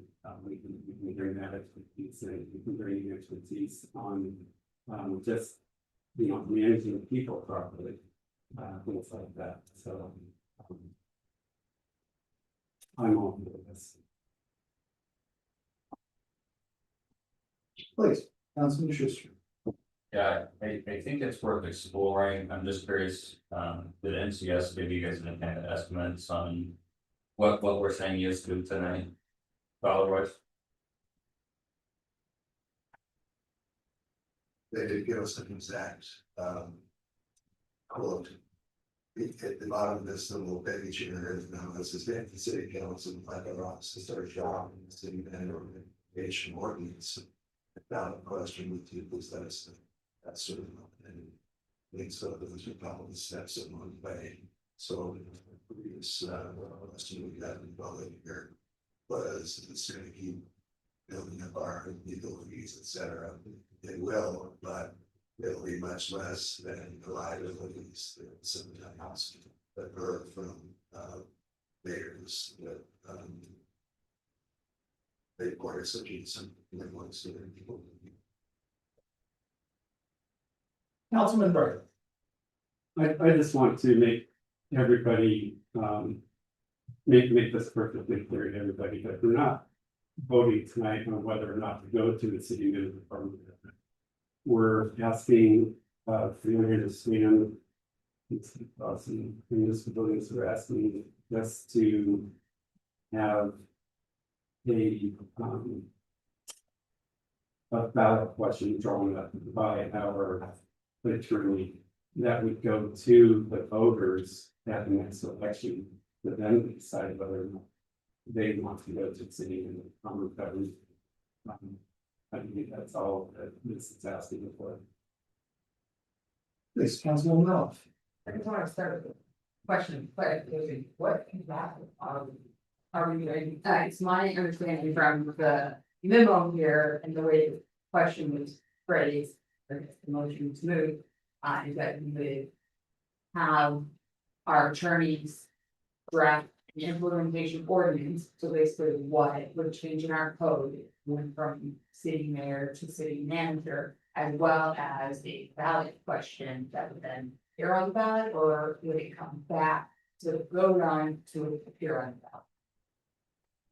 Go back, we're not getting a vote tonight on the ordinance. We're getting a vote tonight on asking for directive of city attorney to draw this paperwork.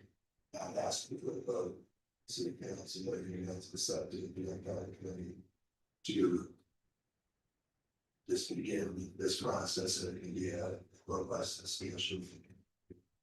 About what one of them would like to have was provided. Please, Councilwoman Ralph. Okay, so follow up on that, and with that understanding, at this point, I would be opposed to that. I'm not opposed to exploring if the city wants a city manager, but I think those questions and that exploration needs to happen before we task our attorneys to draft a.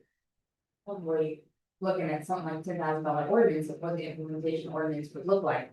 I don't think that is something we should do now. I think holding town halls or some meetings around town or meeting with different business owners and organizations that are located in the city is the way to explore, is this something that we want to do? Or even getting out and knocking on their neighbors' doors and talking about that. Is this something that you would be interested in? Is it the way that the people want to go before we get to that point? But with what you just explained, I'm not. Please, Councilman Brand. Okay, so the implementation ordinance, all that is an ordinance, we have to pass an ordinance in order to bring this to the people, to the vote with people. This would not go through our vote and change all of that. All this vote will be a simple ordinance. Does the city council want to put this to voters? That's all that we're asking you to do. And then we would draft the ballot question. And so that is what we voted. So the rest of everything that happens is if the voters decide to go to the city meeting, then we go through and change all the rest of the ordinance. So we won't have to do any of that unless the voters decide to go to the city. Councilwoman Ralph. So to follow up on that, we're still asking them to create an ordinance and a ballot question, which we do on our own. We can create that on our own without having them do it. Without knowing if this is something the public's even interested in. I haven't talked to the public about whether they're interested in switching from mayor to manager. Anybody I have talked to doesn't understand how the manager form of government works. I know how it works, but they don't. And I think that exploration needs to happen first, and at this point, you've got part of the workforce. If I might chime in here, before you do again, Councilman Brand, I looked at this and I think it makes a lot of sense to look at another option. I don't think a city manager form of government is the right option. But I think it opens the door to look at an option where we maybe include a city planner in the mayor's office that would assist during the transition, handle some of the day-to-day business and assist the mayor with running the city. And by doing that, I don't know if any council member has looked at the cost of a city manager. I get notices once a month as mayor, asking me to come and be city manager all over the United States. And they come in and they're anywhere from $175,000 to $200,000 a year. Full-time benefits, 5 to 8 weeks paid vacation.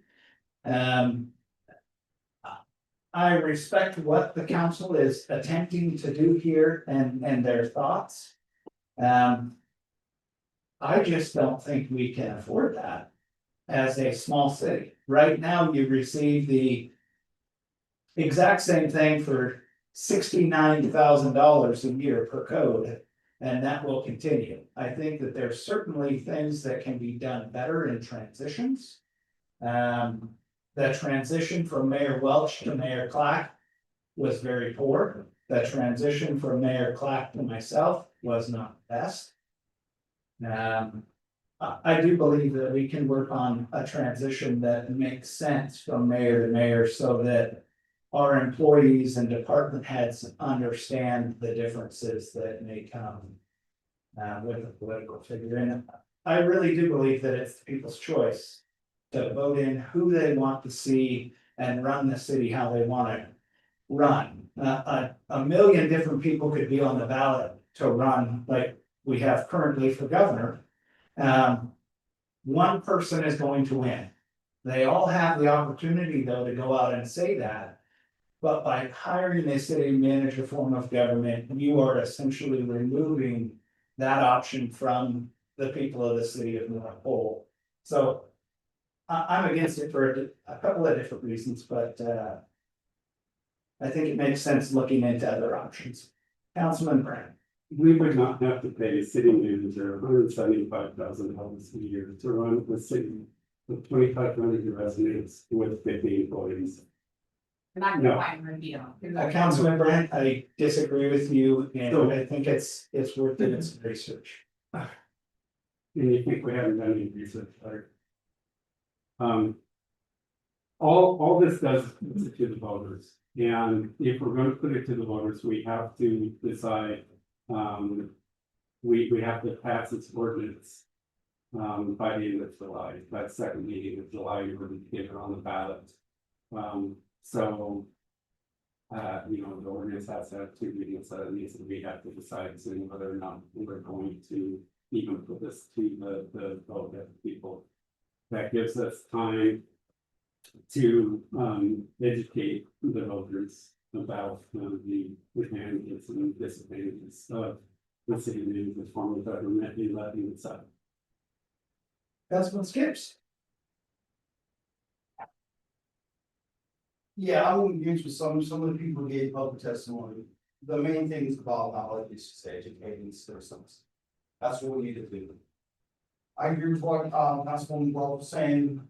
Why are you gonna spend all this money on board to get stuff, and if it doesn't go anywhere, now this really money up the ground. I think we educate them. If it says what's going on, yeah, you wouldn't like this, wouldn't like this, give the consensus, if majority of the people like, yeah, let's go with it, and try it. But I know where our time runs out was, the 2 readings and everything, and the elections coming up and everything else. But with that too, city manager, that's not cheap. The people that we interviewed for some of these positions here. They weren't knocking on the doors where we're getting 80, 90 applications. It's very few. I didn't get somebody with city manager experience. I'm gonna be in War 48. And they're not gonna work for peanuts. Councilman Brand. Okay, so again, we're a tiny city with a very small number of employees. We do not need anybody as city manager that experience. We need somebody with manager experience. That's all we need. Manager is a safe way to run the city. They would do a far better job than you, Larry. Anybody that has experience managing people, we have or had amazing department heads. I think that there would be very little for a city manager to do if they would just trust the department to let them do their jobs, and then that would free up their time to go after grants and things like that. I think somebody that runs a nonprofit would be perfect to run the city. We don't need somebody with city manager experience. We just need. Thank you, Councilman Grant. Councilman Skips. Like I said before, you're not gonna get qualified person up here, even though you have a population of 1,000. The city manager's not gonna come up here looking to see how many people that manage. He's looking to see, this is my position, you can look at the job title. Job title, you're paying this much. And I really don't agree with you when you said anybody can run the city. I don't think anybody can run the city, any manager can run the city. Councilman Grant. How much experience does our current mayor have running a business, running, managing employees, running the utility? No experience whatsoever. Point of order, And so- Councilman Grant, I don't believe that I submitted my resume during this. That all I'm saying there is that Please keep it professional and on topic. Thank you. this is professional on the topic, and saying that you didn't have any experience coming in here, so I'm saying somebody with the bare minimum of manager experience has more experience than our current mayor and many of our former mayors. So we don't need somebody that has city manager experience, we just need somebody that has experience managing people, doing budget, things like that. Right now, the only qualifications to run the city are they are 18 and live in the city limits. We can write whatever job description we want for the city manager. And again, I don't think we want somebody with a lot of city manager experience, because they would get very bored. There's not that much to do. Councilman Claus, please. Thanks, Mayor. I understand, Skip's point as far as educating the public and some of the people who spoken up for votes here. As far as educating the public, if we have a city manager implementation ordinance, and we are educating the public, let's say 3, 4, 5, 6 meetings, whatever it takes. And as soon as we get the pulse of the public, the general public voters, then right by deadline, if we decide to do it, you file this particular implementation ordinance. I'm not against the educated public, I think it's great, and the public should know, the public should know the advantages and disadvantages of having the mayor, since, and or city manager form of government. So we're all elected up here, and that part doesn't really change at all. The city manager is responsible to the council.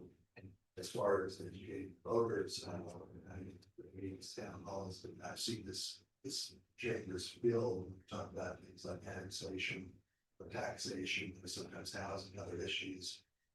This is a big issue, and I think it's really straightforward to educate the public and the pros and cons.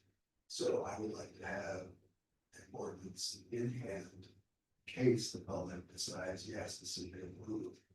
It's worth exploring, putting to the vote, or putting it to the vote of the public. People who actually will benefit the growth of city management. Thank you, Councilman Claus. Any further discussion on this? Please, Councilman Schuster. I tend to agree with Councilwoman Rawl on the issue. I think I agree with what you're saying, Mr. Claus, but I think the two are backwards. I think the public gauging the public interest comes before spending the money to draft, and that's my stance on this. Seeing no further comments, Madam Clerk, please call the roll. On the motion to approve the request to council city manager form of government, Mr. Schuster? No. Mr. Williams? Yes. Mr. Grant? Yes. Ms. Rawl? Yeah. Mr. Claus? Yes. Mr. Skips? No. Mayor Church? No. Would anyone like to change their vote? When that fails, 4, 2, 3. Thank you, Madam Clerk. That brings us on to item D, request of council. Can I get a motion, please, to Motion to approve request to council paying services contract recommendation. seconds, please? Thank you. Moved in second and staff report, Mr. Flynn. Oh, so we put out a request for proposals. For the 2026 paving services contract where they point out the cracks that we might get fixed. And then they fix them. So I put the invitation on our website and I sent it to 7 qualifying vendors. We received 4 responses. And all 4 were qualified bidders, all 4 were qualified to do the work. So it was pretty easy. My recommendation is for groundhogs. $6.50 per square foot. So less than half of the others. Average price. Thank you for that report, Director Glidden. Anyone signed up for public testimony? Everyone online? Anyone in the room? That brings us to council discussion. Please, Councilman Schuster. It's good question for Mr. Glady. You said it's, I think, if I remember correctly, it's pretty. It's not common for us to use an emergency call out there. Right, I don't know what time that we have. Okay. And then, is this, so when somebody's calling the city water for utilities, they pay that, right? We don't pay the. Would they do that service for the contractor? If they go through us, we can. So there's a couple places where they cut into the road this winter. And we've told the homeowners that we'll run through this and then build it separate. Generally, once we sign this contract, we take the contractor out one time and show them all of the locations we'd like to fix. And they give us square footage and we pay that amount. So we haven't gone back later on with other contractors to try to get them to patch up in spots. I think that would be where the emergency call. Yeah, follow up, please. One more follow up, and I just thought about it was. I don't know what I would be interested to see what we pay to fix. The finale and with the cross every year we repave. I'd be interested to see if that'd be worth having something engineered where we're not having to pay to have that patched in or not every year. Versus a phone. So I've got tomorrow or Wednesday, at least tomorrow, going out with respect. Public Works is picked out a couple of spots that we do every 2 years. So we're gonna show it to them and we can give a proposal. That we can bring to you guys to show you what it would cost to have them dig down and check soil. Do an investigation into individual responses. One more section. Follow up. Is the contractor that installed those water lines on the hook at all? I wouldn't think so, but we could look into it. Yeah, I'm just curious if they, did something improper or. There's a problem with there before, personally. So if we see something that looks like it was done improperly, then potentially we could go back and bill them for it, but we have to be able to prove that it was intentional. Yeah. With the way that we do, we have got our standards. So they go back to our standards and we accept that. And we acceptable. Right. But I think the big issue is the temperature difference. Where the utilities go through, like that one from that sewer. That freezes. And when the ground around it is used to freezing, I think that, so I think that's why I haven't mentioned what we had. And figure out if we can just change the gravel height or add more insulation or something. Further discussion or questions?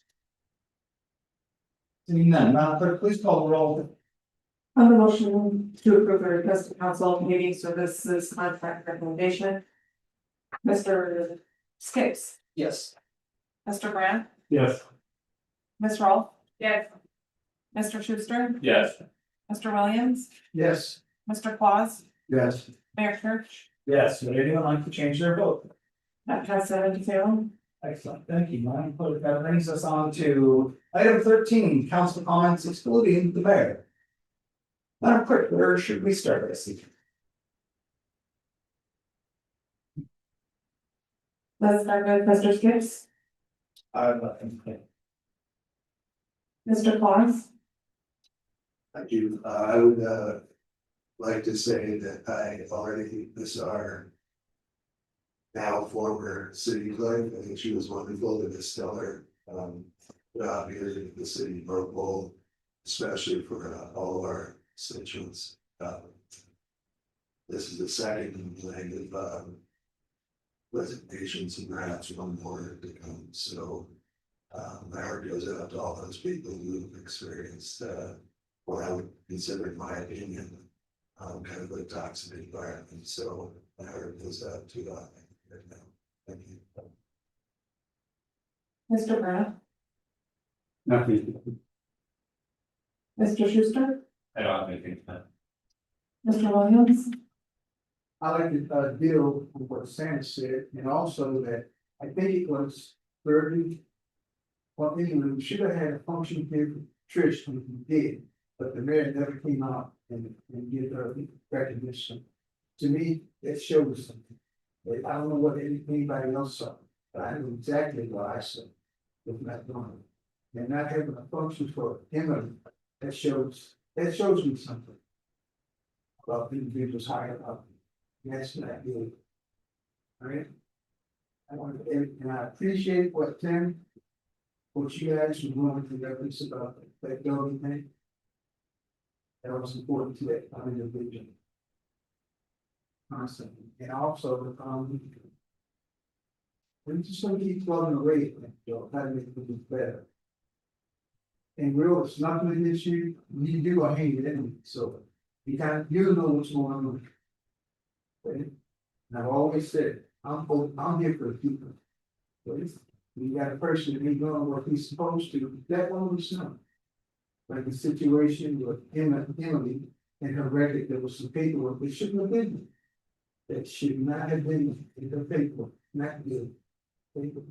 But I look at it this way, what goes around, comes around. And people will definitely find out and realize whether or not you're a good person or not. This is what we have to remember. Okay? But somewhere along the line, it's gonna come back. And it always does.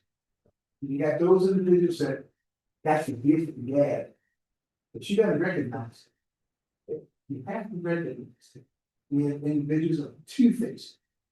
You have to recognize that. Most people don't. Give you a good example. Individual, not a realtor, but he was a investment, he was burning Merck, was very wrong. He took a lot of people's money. Where did he end up in jail? You can see what he was doing if you realize.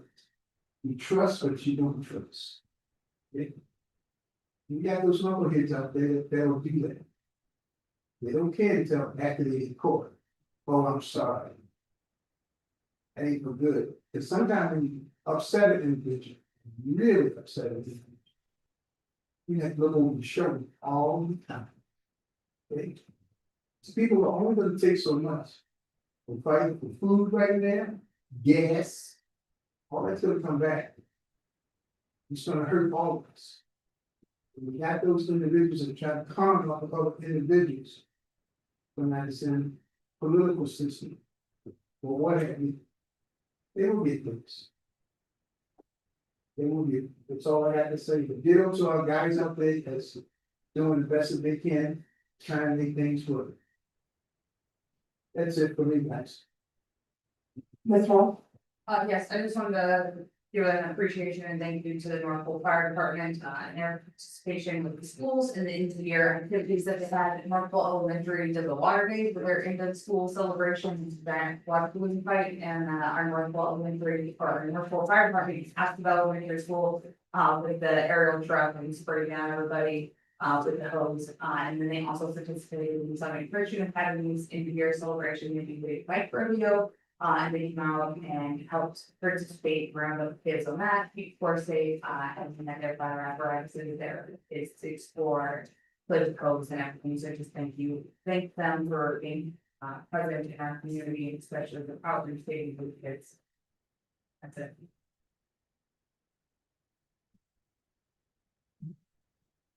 Thank you for that. And with that, I would like to move to take a 5-minute break and move into executive session for the finance department transition issues.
Okay.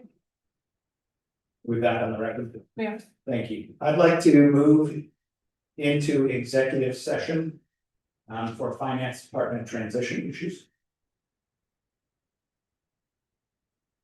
Seconds, please. So moved in second, the subjects, the immediate knowledge of which could clearly have an adverse effect on city finances is the reason why we're moving into executive session, and with that, we'll cut off the broadcast. And we'll be back after the executive session. That's unanimous consent. By unanimous consent, thank you, Maggie.